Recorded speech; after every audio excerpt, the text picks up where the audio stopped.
Saudi আরবে এক আদালত হয়েছে। আদালতে দুই ভাই ঝগড়া করছে। এক ভাই বলছে মাকে আমি রাখবো, আরেক ভাই বলছে না মাকে আমি রাখবো।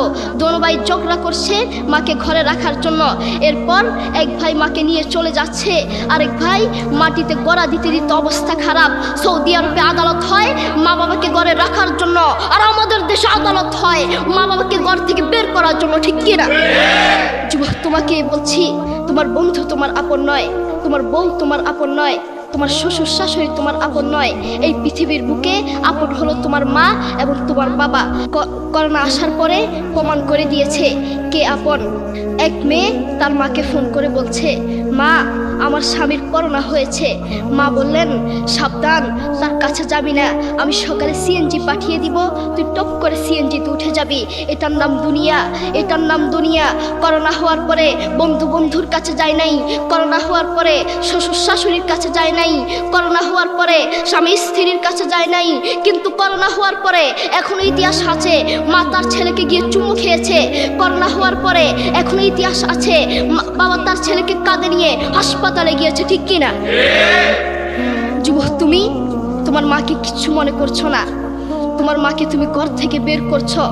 ছেলে বিদেশ থেকে এসেছে, এসে শ্বশুর বাড়িতে গিয়েছে, তারা তাকে উল্টাপাল্টা বুঝিয়েছে। এখন বাড়িতে এসে সে বলছে, মা তুমি আমার টাকায় খাও, আমার ঘরে থাকো, আবার আমার বউকে পিটাও। এই কথা শোনার পরে কি কোনো মার কলিজা আছে?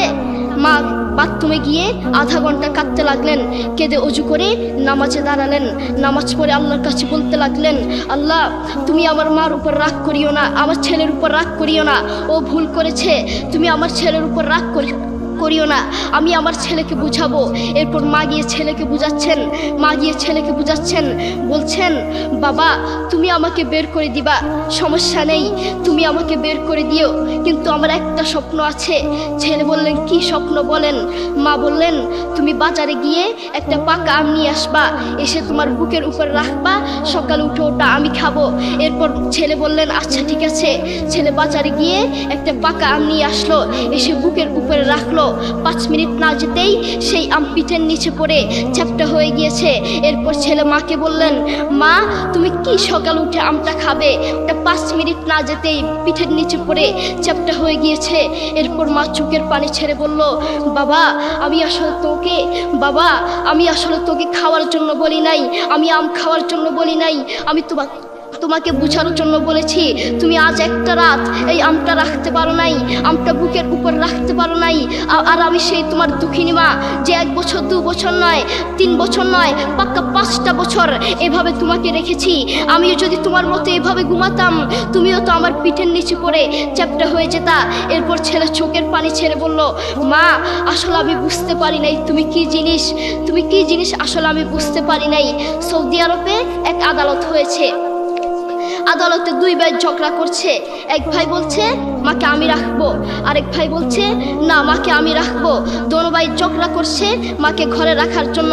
এরপর এক ভাই মাকে নিয়ে চলে যাচ্ছে, আরেক ভাই মাটিতে গড়া দিতে দিতে অবস্থা খারাপ। সৌদি আরবে আদালত হয় মা বাবাকে ঘরে রাখার জন্য, আর আমাদের দেশে আদালত হয় মা বাবাকে ঘর থেকে বের করার জন্য, ঠিক কিনা?